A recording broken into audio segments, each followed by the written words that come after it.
Assalamualaikum warahmatullahi wabarakatuh. Perkenalkan, nama saya Sila Hiftina dengan NPM 25106310209090 dari Prodi Manajemen.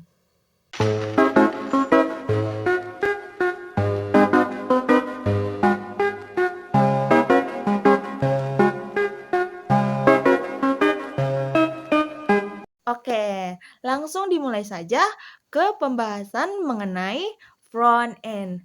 Apa sih front end itu?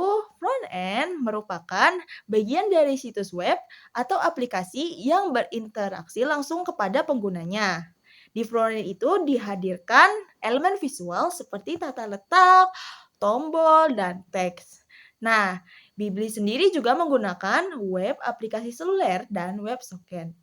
Nah, sedangkan ada juga nih istilah back end. Kalau front end itu berinteraksi langsung dengan penggunanya, sedangkan kalau si back end itu kebalikannya guys. Kalau back end tidak berinteraksi langsung dengan penggunanya. Di sini tuh ada fitur-fitur yang menggunakan Java, Go, Python, JavaScript, dan CC++ yang digunakan oleh platform Bilibili dalam menjalankan operasionalnya sendiri. Selanjutnya, ada nih sistem big data dan pemrosesan real time-nya ini dari Bilibili menggunakan pertama Kafka. Kafka berfungsi sebagai streaming data secara real time-nya. Yang kedua ada Flink yang merupakan analisis waktu nyatanya. Yang ketiga ada Hadoop atau HDFS yang digunakan dalam pemrosesan batch. Terus juga ada Yarn yang merupakan manajemen sumber dayanya. Dan yang terakhir ada MySQL or Redis or HBase. Merupakan lapisan basis data yang diadakan dalam platform Bilibili. Penyimpanannya sendiri dengan menggunakan HDFS, Redis, dan HBase. Selanjutnya juga ada sistem AI. Nah, ada nih mesin rekomendasi untuk memudahkan dalam mencari konten di base station dan moderasi AI juga memiliki deteksi hak cipta dan defect dalam pembuatan konten palsu.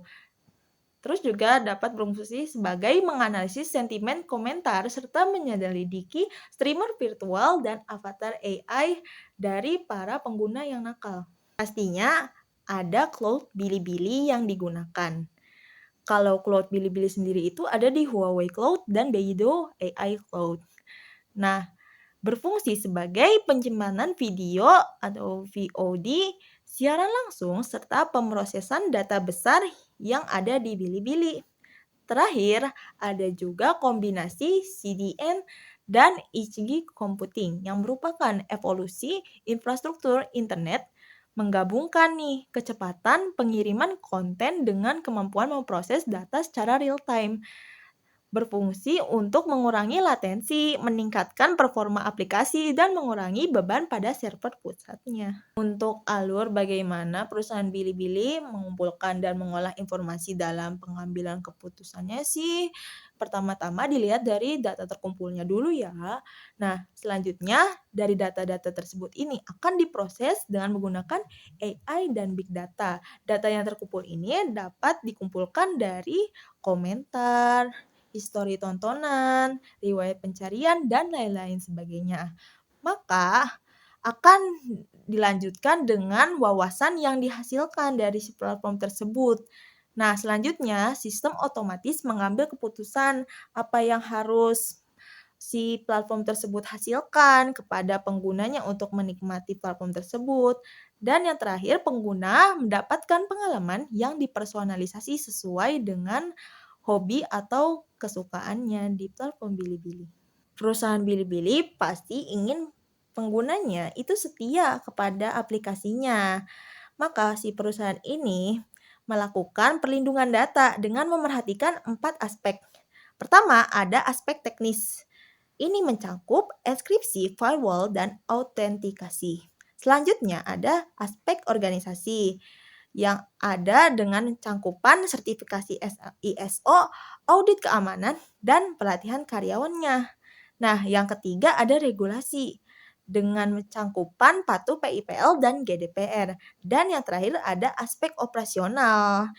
yang ada pada kontrol akses ketatnya dan pemantauan serta respons serangan dalam sistem platform Bilibili. Walau begitu, sayangnya tidak ada sistem yang 100% aman. Di platform Bilibili juga mempunyai resiko serangan cyber, kesalahan manusia, dan phishing.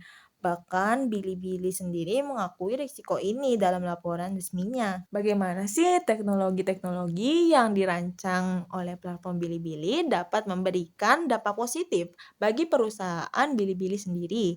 Yang pertama ada penggunaan teknologi dalam bisnisnya. Ini dapat bermanfaat untuk meningkatkan pendapatan dan membuka model monetisasi baru bagi Bilibili karena Bilibili ini menggunakan sistem yang cukup unik.